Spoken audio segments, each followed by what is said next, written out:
വിശ്വാസികളുടെ ബുദ്ധിമുട്ട് അറിഞ്ഞാണ് Islamic friendly gym സ്ഥാപിച്ചത് എന്ന് ഉടമകളിൽ ഒരാളായ നവാസ് മുത്തു. 5 നേരം നിസ്കരിക്കുന്ന ദീനികളായ ഒരുപാട് പേർ യൂണിസെക്സ് ജിമ്മുകളിൽ പോകുന്നതിലും അവിടെ പാട്ട് വയ്ക്കുന്നതിലും ബുദ്ധിമുട്ട് അറിയിച്ചു അത്തരക്കാർക്ക് വേണ്ടിയാണ് താൻ ജിം ആരംഭിച്ചത് എന്നും നവാസ്. ഇക്കോ ഫ്രണ്ട്ലി എന്ന് പറയുന്നത് പോലെയാണ് ഇസ്ലാമിക് ഫ്രണ്ട്ലി എന്നതുകൊണ്ട് ഉദ്ദേശിച്ചത് എന്നും വിശദീകരണം. പാലക്കാട് പുതുനഗരത്തിലാണ് മുസ്ലിം മതവിശ്വാസികൾക്കായിട്ടുള്ള ജിം സ്ഥിതി ചെയ്യുന്നത്. ദീനിയായിട്ടുള്ള രീതിയിൽ ജീവിച്ചു പോകുന്ന മനുഷ്യരുണ്ട്. അപ്പോൾ അവർ വന്ന് കുറേ പേര് നമ്മളടുത്ത് പരിഭവങ്ങൾ പറയാറുണ്ടായിരുന്നു. ഇങ്ങനെയുള്ള ജിമ്മാണ്, യൂണിസെക്സ് ജിമ്മാണ് അവിടെയും ഇവിടെയൊക്കെ ഇട്ടിരിക്കുന്നത്.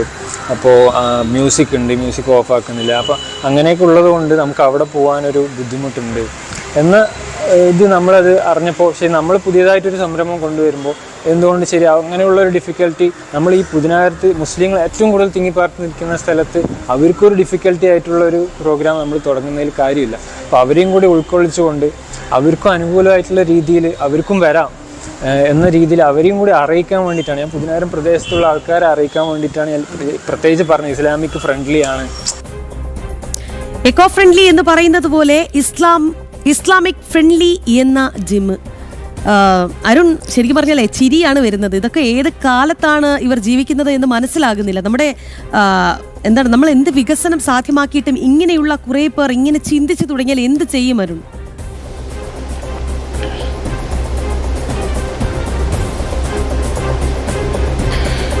രാഖി, കഴിഞ്ഞ ദിവസമാണ് നമ്മൾ ജനം TV ഈ പുതുനഗരം, പാലക്കാട് പുതുനഗരത്ത് ഇസ്ലാമിക് ഫ്രണ്ട്ലി എന്ന തരത്തിൽ ഒരു പ്രാകൃത ചിന്തയോടുകൂടിയുള്ള ഒരു ജിം ആരംഭിക്കുന്നു എന്നുള്ള വാർത്ത നമ്മൾ റിപ്പോർട്ട് ചെയ്തത്. ഏതായാലും ആ വാർത്ത നമ്മൾ റിപ്പോർട്ട് ചെയ്തതിന് പിന്നാലെ മറ്റ് കേരളത്തിലെ മാധ്യമങ്ങളൊന്നും അത് കാര്യമായിട്ട് ചെവിക്കൊണ്ടില്ലെങ്കിലും ദേശീയ തലത്തിൽ വലിയ രീതിയിൽ അത് ശ്രദ്ധ ആകർഷിക്കപ്പെട്ടു എന്നുള്ളതാണ്. പ്രത്യേകിച്ച് ഇംഗ്ലീഷ്, തമിഴ്, തെലുങ്ക്, കന്നഡ തുടങ്ങി മിക്ക ഭാഷകളിലുമുള്ള മാധ്യമങ്ങളും ഈ വാർത്ത റിപ്പോർട്ട് ചെയ്യുകയുണ്ടായി. ഇതൊരു പ്രാകൃത ചിന്തയാണ് എന്നുൾപ്പെടെയുള്ള വിമർശനങ്ങൾ വലിയ രീതിയിൽ ഉയരുകയും ചെയ്തു. ഇസ്ലാമിക് ഫ്രണ്ട്ലി എന്ന തരത്തിൽ ഒരു ജിമ്മുമായിട്ട് ഇങ്ങനെ ആളുകൾ രംഗത്ത് വരുമ്പോൾ സമാനമായ രീതിയിൽ ഹിന്ദു ഫ്രണ്ട്ലി, ക്രിസ്ത്യൻ ഫ്രണ്ട്ലി എന്നൊക്കെ പേരിലുള്ള ജിമ്മുകൾ നാട്ടിൽ ആരംഭിച്ചാൽ എന്തായിരിക്കും സ്ഥിതി എന്നുള്ള വിമർശനമായിരുന്നു ഒരു കോണിൽ ഉയർന്നത്. മാത്രമല്ല എല്ലാ കാര്യങ്ങളിലും കൊണ്ടുപോയി ഈ മതത്തിന് എന്തിനാണ് കൂട്ടിക്കെട്ടുന്നത് എന്നുള്ള സ്വാഭാവികമായിട്ടുള്ള വിമർശനങ്ങളും ശക്തമായിട്ട് തന്നെ ഉയരുകയുണ്ടായി. ഇതോടുകൂടെയാണ് ഇപ്പോൾ ഈ ഒരു ജിമ്മിന്റെ ഉടമസ്ഥരിൽ ഒരാളായ, അതുപോലെ തന്നെ അതിന്റെ ട്രെയിനർ കൂടിയായിട്ടുള്ള പാലക്കാട് തണ്ണീർപന്തൽ സ്വദേശിയായ നവാസ് മുത്തു ഇപ്പോൾ ഒരു വിശദീകരണവുമായി രംഗത്തെത്തിയിരിക്കുന്നത്. നവാസ് മുത്തു എന്ന ഈ ട്രെയിനർ അല്ലെങ്കിൽ അതിന്റെ ഉടമസ്ഥരിൽ ഒരാളായ യുവാവ് പറയുന്നത് തന്നോട് ദീനികളായിട്ടുള്ള ഒരുപാട് മുസ്ലിംസ് ഇങ്ങനെ ഈ മറ്റ് ജിമ്മുകളിൽ പോകുന്നതിൽ അവർക്കുള്ള ബുദ്ധിമുട്ട് പറഞ്ഞു എന്നുള്ളതാണ്. ഒന്ന് പറയുന്നത് പാലക്കാട് പുതുനഗരം എന്നുള്ളത് ഒരു മുസ്ലിം ഭൂരിപക്ഷ മേഖലയാണ്. അവിടെ തന്നെയുള്ള ഒരുപാട് ദീനികളായ മുസ്ലിംസ് വന്ന് തന്നോട് പറഞ്ഞു ഇങ്ങനെ അവർക്ക് മറ്റ് ജിമ്മുകളിൽ, യൂണിസെക്സ് ജിമ്മുകളിലും മറ്റും പോകുന്നതിൽ ബുദ്ധിമുട്ട് ഉണ്ട്. അതുപോലെ തന്നെ അവിടെ പാട്ടുകൾ വെക്കുമ്പോൾ അതും തങ്ങൾക്ക് ബുദ്ധിമുട്ട് സൃഷ്ടിക്കുന്നു എന്നുൾപ്പെടെയുള്ള കാര്യങ്ങൾ ദീനികളായ മുസ്ലിംസ് തന്നോട് പറഞ്ഞു. അങ്ങനെയാണ് ഇങ്ങനെ ഒരു ഇസ്ലാമിക് ഫ്രണ്ട്ലി എന്ന രീതിയിൽ ഒരു ജിമ്മ് സ്ഥാപിക്കുന്നതുമായി ബന്ധപ്പെട്ട ചിന്തയിലേക്ക് തങ്ങൾ എത്തിയത് എന്നുള്ളതാണ് യുവാവ് പറയുന്നത്. മാത്രമല്ല ഇസ്ലാമിക് ഫ്രണ്ട്ലി എന്നതുകൊണ്ട് തങ്ങൾ ഉദ്ദേശിക്കുന്നത് എക്കോ ഫ്രണ്ട്ലി എന്നൊക്കെ പറയുന്നത് പോലെ ഇസ്ലാമിക് ഫ്രണ്ട്ലി എന്നതാണ്. അതിൽ മറ്റ് മതസ്ഥർക്ക് വരാൻ പാടില്ല എന്നില്ല, എല്ലാ മതസ്ഥർക്കും വരാം.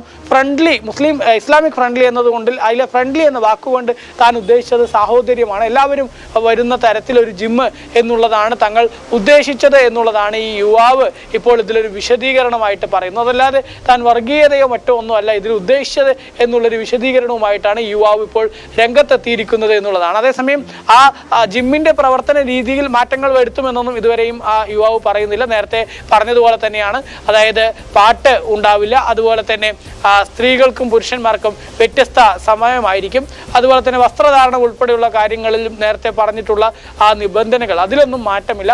ഇസ്ലാമിക നിയമപ്രകാരമായിരിക്കും പ്രവർത്തിക്കുക എന്നുൾപ്പെടെയുള്ള കാര്യങ്ങളൊക്കെ നേരത്തെ പറഞ്ഞിരുന്നു. ആ കാര്യത്തിൽ ഏതായാലും മാറ്റമൊന്നും ഉണ്ടാവുമെന്ന് യുവാവ് പറയുന്നില്ല. പക്ഷേ ഇതിൽ ഈ യുവാവ് പറയുന്നത് തങ്ങൾ ഇത് ഉദ്ദേശിച്ചത് ഇങ്ങനെ ഒരുപാട് ദീനികളായിട്ടുള്ള മുസ്ലിംസ് തങ്ങളോട് വന്ന് പറഞ്ഞു പറഞ്ഞിരുന്നു. അവർക്ക് ഇങ്ങനെ മറ്റ് യൂണിസെക്സ് ജിമ്മുകളിലും മറ്റുമൊക്കെ പോകുന്നതിന് ബുദ്ധിമുട്ട് അറിയിച്ചിരുന്നു. ആ ബുദ്ധിമുട്ട് അറിയിച്ച പശ്ചാത്തലത്തിലാണ് ഇങ്ങനെ ഒരു ഇസ്ലാമിക് ഫ്രണ്ട്ലി എന്ന കോൺസെപ്റ്റിലേക്ക് തങ്ങൾ എത്തിയത് എന്നാണ് യുവാവ് പറയുന്നത്. മാത്രമല്ല, കഴിഞ്ഞ 15 വർഷ കാലയളവിൽ അവിടെ നടന്നിരുന്ന ഒരു ജിമ്മ് തന്നെയാണിത്. ആ ജിമ്മിനെ അതിൻ്റെ നടത്തിപ്പുകാരനായിട്ടുള്ള വ്യക്തിക്ക് മുന്നോട്ട് കൊണ്ടുപോകുന്നതിന് ബുദ്ധിമുട്ട് ഉണ്ടായ വേളയിലാണ് തങ്ങൾ അതിനെ ഏറ്റെടുത്ത് റിനോവേറ്റ് ചെയ്ത് പുതുതായിട്ട് അവതരിപ്പിക്കുന്നത് എന്നുള്ളതാണ് ഇതിൻ്റെ ഉടമസ്ഥരിൽ ഒരാളായ ഈ തണ്ണീർപ്പന്തൽ സ്വദേശിയായ നവാസ് മുത്തു പറയുന്നത്. ഏതായാലും ഈ ഇസ്ലാമിക് ഫ്രണ്ട്ലി എന്ന പേരിൽ ഈ ജിമ്മുമായിട്ട് ഇവർ മുന്നോട്ട് വന്ന പശ്ചാത്തലത്തിൽ വ്യാപക വിമർശനമാണ് ഈ വിഷയത്തിൽ ഉയരുന്നത്. അത് കൃത്യമായിട്ട് ഇതിലൊരു അന്വേഷണം ഉൾപ്പെടെ വേണം എന്നുൾപ്പെടെയുള്ള വിമർശനങ്ങൾ ഉയർന്നിട്ടുണ്ട്. ഏതായാലും യുവാവിൻ്റെ ഭാഗത്ത് നിന്ന് ഇത് വലിയ രീതിയിലുള്ള വിമർശനങ്ങൾ ഉയർന്ന പശ്ചാത്തലത്തിലാണ് ഒരു വിശദീകരണവുമായിട്ട് രംഗത്തെത്തിയിരിക്കുന്നത്. ദീനികളായ